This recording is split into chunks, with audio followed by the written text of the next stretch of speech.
Antes de comenzar este video me gustaría agradecer a todos los que se toman el tiempo y ven mis videos y a los que reaccionan a ellos. Muchas gracias. Si les gustaría que hablara de algún tema o que relatara sobre un tema en específico, no duden en mencionarlo en la caja de comentarios.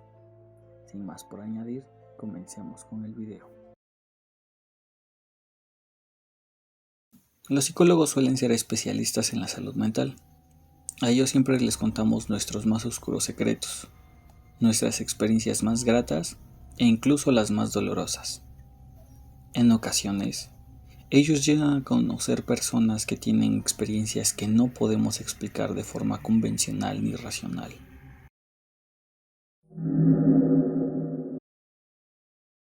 Hace un tiempo trabajé en una comunidad bastante tranquila, pero un día me llegó un paciente que tenía alucinaciones. Lo habitual en algunos pacientes que desde jóvenes se han estado drogando.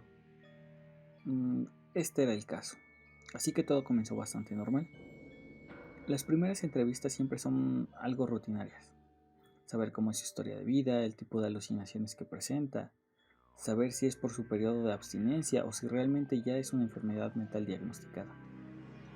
Se hicieron las pruebas médicas para descartar y diagnosticar cómo se debe una enfermedad mental. Así que se acercaron su esposa e hija. Teníamos que seguir las entrevistas y llevar el proceso terapéutico que se debía.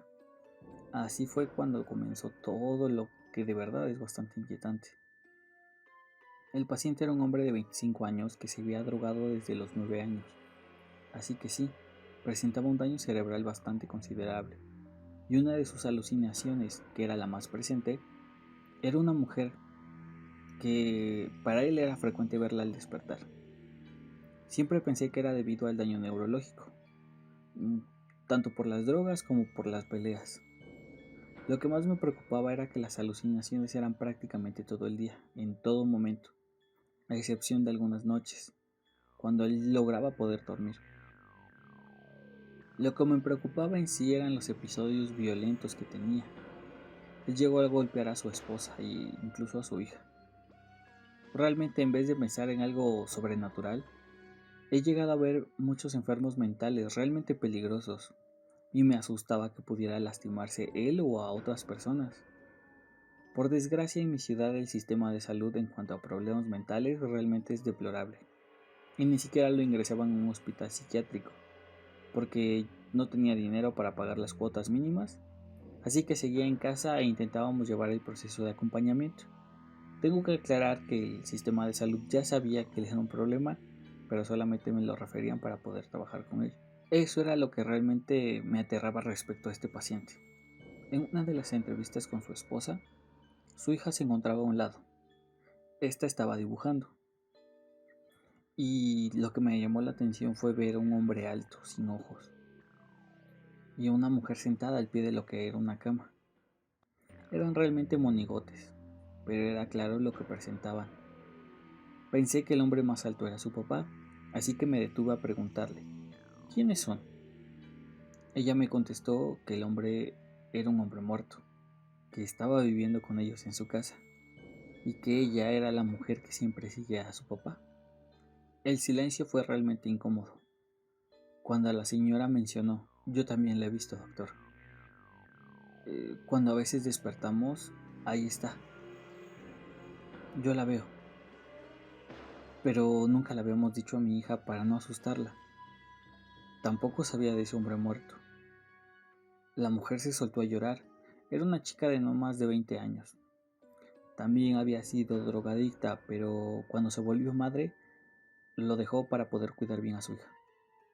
Me sorprendió lo que me estaba diciendo, pero no podía deberse a algunos casos de psicosis colectiva, donde dos o más personas empiezan a ver algo que no es real. Es extraño el compartir alucinaciones, y realmente que sean iguales es más complicado.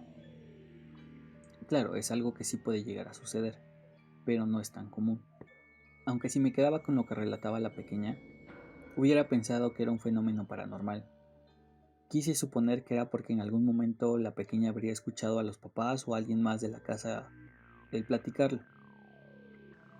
La señora me mencionaba que no, que eso comenzó a suceder cuando ella y su esposo se mudaron a un pequeño cuarto en el terreno de sus papás. Antes lo ocupaban para la agricultura.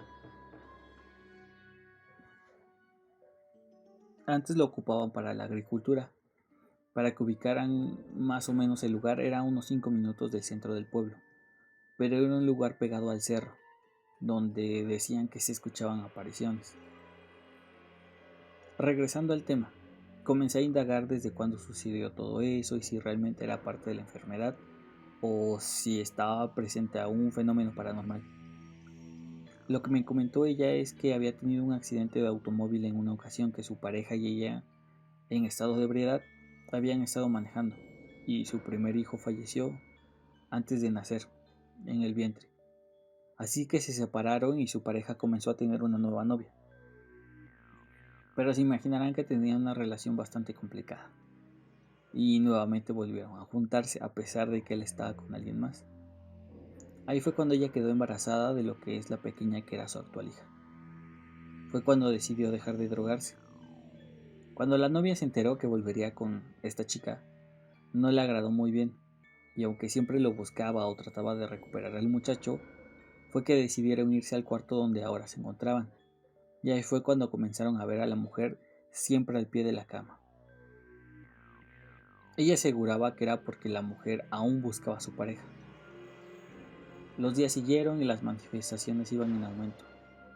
Ahora pasaban de verla al pie de la cama a sentirla cuando dormía. Cuando todo llegó a un punto que incluso yo le sugerí que dejara la casa o se cambiara de cuarto, fue cuando ya me contó. Después de llevar a un sacerdote a bendecir la casa, esa noche nos fuimos a dormir y todo estuvo normal. Pero empezamos a escuchar como si alguien rondara, como si estuviera fuera del cuarto. Pensamos que podría ser una persona o un animal que estaba cerca de los cultivos. Teníamos maíz en esa fecha y había plantas ya creciditas, por lo que pensamos que algo sería. Cuando nos asomamos para ver, no había nada fuera de la casa, pero dentro de la casa estaba ella. Por primera vez le vi la cara, y no solo era una mujer, era una cosa vacía, toda negra. Me aterré. Vi que se lanzó contra mí como si me quisiera tirar. Salí corriendo. Lo único que pude hacer fue agarrar a mi hija y me fui de la casa con ella. Llegué a la casa de mis papás. Eso fue lo que ella me dijo textualmente. A pesar de todo lo sucedido, empezó a vivir con sus papás y dejó a su esposo, porque lo único que le importaba era el bienestar de su hija. Cuando dejó a su pareja, dejó de ver cosas. Incluso su hija dejó de verlo. Una parte de mí quiere pensar que todo era una especie de psicosis colectiva, entre ellos tres, debido a la influencia del joven. Lo último que supe fue que estaba en la cárcel porque había lastimado a un hombre por drogas. Sé que pueden existir cosas paranormales, pero a veces me dan más miedo los hombres vivos.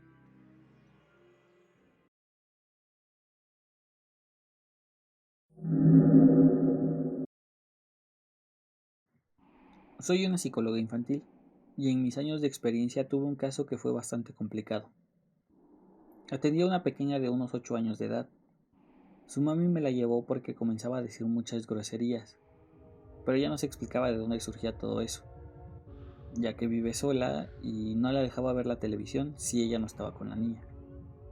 También no tenía más familiares que la cuidaran, así que prácticamente solamente estaba con su mamá. Le pregunté desde hace cuánto tiempo empezó a pasar esto, y me contestó que fue desde que habían hecho un viaje de un fin de semana a la playa. Poco a poco, de forma muy gradual, comenzó a comportarse distante con ella y empezó a decir muchas groserías. Mientras comencé a trabajar con ella, empezamos las entrevistas y el juego de terapia. La pequeña me comenzó a contar que tenía un nuevo mejor amigo, que solo ella podía ver, y que por eso sabía que era imaginario, porque solo ella lo había visto. Cuando lo dibujó era un cuerpo masculino, con cortes en las muñecas. Le pregunté qué era eso y me contó que eran heridas que tenía su amigo, y que era como Jesús, porque él también tenía heridas. Por eso ella pensaba que era un hombre bueno o cercano de Dios. Me contó la historia de su amigo, un hombre que se había hecho las heridas para poder librarse de los problemas. Sí, al parecer era un hombre que se había suicidado para evitar sus problemas. Eso estaba influyendo mucho en la conducta de la pequeña. Mientras comenzamos el proceso terapéutico, ella empezó a comprender que debía dejar de escuchar solo a su amigo y más a su mamá, porque ella se sentía mal y preocupada. Fue un proceso de varios meses. Recuerdo una de las sesiones cuando la estaba entrevistando. Fue muy claro y pudimos escuchar una voz que me decía bruja. Realmente sentí como se me erizaba la piel. Incluso de describirlo siento que algo me ve. Cuando volteé a ver a su mamá, ella estaba en la sala de espera. Siempre dejo la puerta abierta. También me estaba viendo. Estaba sorprendida. También lo había escuchado. Había escuchado la voz de un hombre decirme bruja.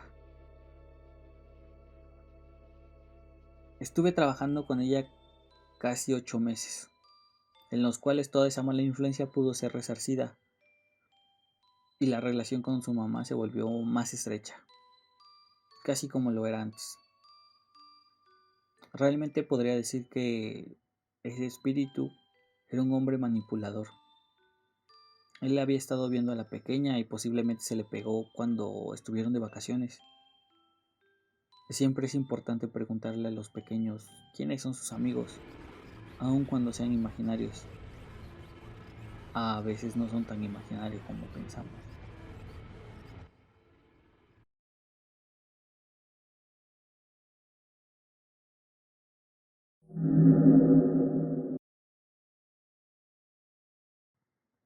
Esta es una experiencia que no tiene nada que ver con lo paranormal, pero que en otras circunstancias realmente es más aterradora. Me encontraba en mi servicio social. Era un día sábado. Era ya por la tarde. Estaba a punto de irme del centro de salud y llegó una persona. Debo mencionar que yo era el único en todo el centro de salud por ser sábado, y era pasante. Eran cerca de las 3 de la tarde cuando llegó un joven preguntando por el área de psicología. Le comenté que pasara y que lo atendía en un momento. Era un joven cerca de los 26 o 27 años. Portaba una sudadera con cangurera. Ya estaba bastante percudida por el sol. Tenía una estatura promedio de unos 60, pero era bastante robusto. Cuando entré y me acomodé para poder hablar con él, me preguntó muy serio: ¿Usted es el psicólogo? Yo solo le respondí lo más cordial que podía: Sí, soy yo, dígame, ¿en qué puedo servirle? No sé en qué momento sacó un cuchillo de unos 30 centímetros de su cangurera. Me contestó bastante calmado: Mire, vine porque hoy pensé matar a mi exmujer, pero alguien me dijo mejor viniera a hablar con usted. En cuanto pude salir de mi shock inicial, intenté comenzar la entrevista. Este hombre estaba con tanta calma. Me acababa de comentar que tenía la idea de matar a alguien. Entre las preguntas y el proceso de intervención con él pude lograr calmarlo y tratar de convencerlo de que tenía que seguir y avanzar con su propia vida. Realmente no recuerdo mucho de lo que hablamos. Casi llevé 3 horas mientras hablaba con él para asegurar que se calmara. Y así lo hice. Al parecer él tenía la idea de que ella aún le pertenecía y que no podía salir con nadie más, cosa que la chica ya había estado saliendo con un nuevo pretendiente.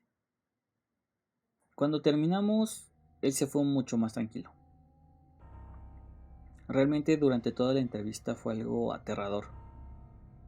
El tenerlo ahí con la disposición de querer matar a alguien y estarme contando que lo iba a hacer fue algo que me puso a dudar mucho.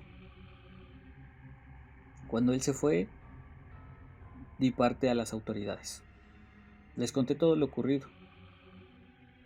Es algo que como psicólogos del centro de salud podemos hacer y nuestro código de ética lo permite. No les dije todo, pero sí lo más importante, que debían tener atención y cuidado con la pobre chica. Por suerte no pasó nada más allá de esa sesión, y para sorpresa mía el chico llegó el siguiente lunes para comenzar con un proceso terapéutico, cosa que realmente se fue dando poco a poco. Siempre mantuvimos este trabajo encubierto con la autoridad, de mantenerlo vigilado y controlar que no llegara a pasar nada más. Realmente me preocupa mucho lo que son capaces algunas personas, y nunca podré comprender cómo es que pueden ser tan indiferentes al hacerle daño a alguien.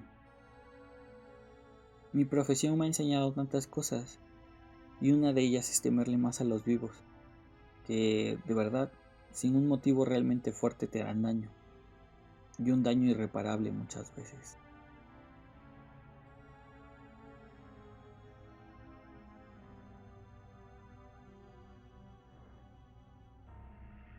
Si las historias te gustaron, puedes darle like, compartir o suscribirte. Recuerda siempre cerrar puertas y ventanas. No sabes qué acecha allá afuera. Estos son los relatos de las tres.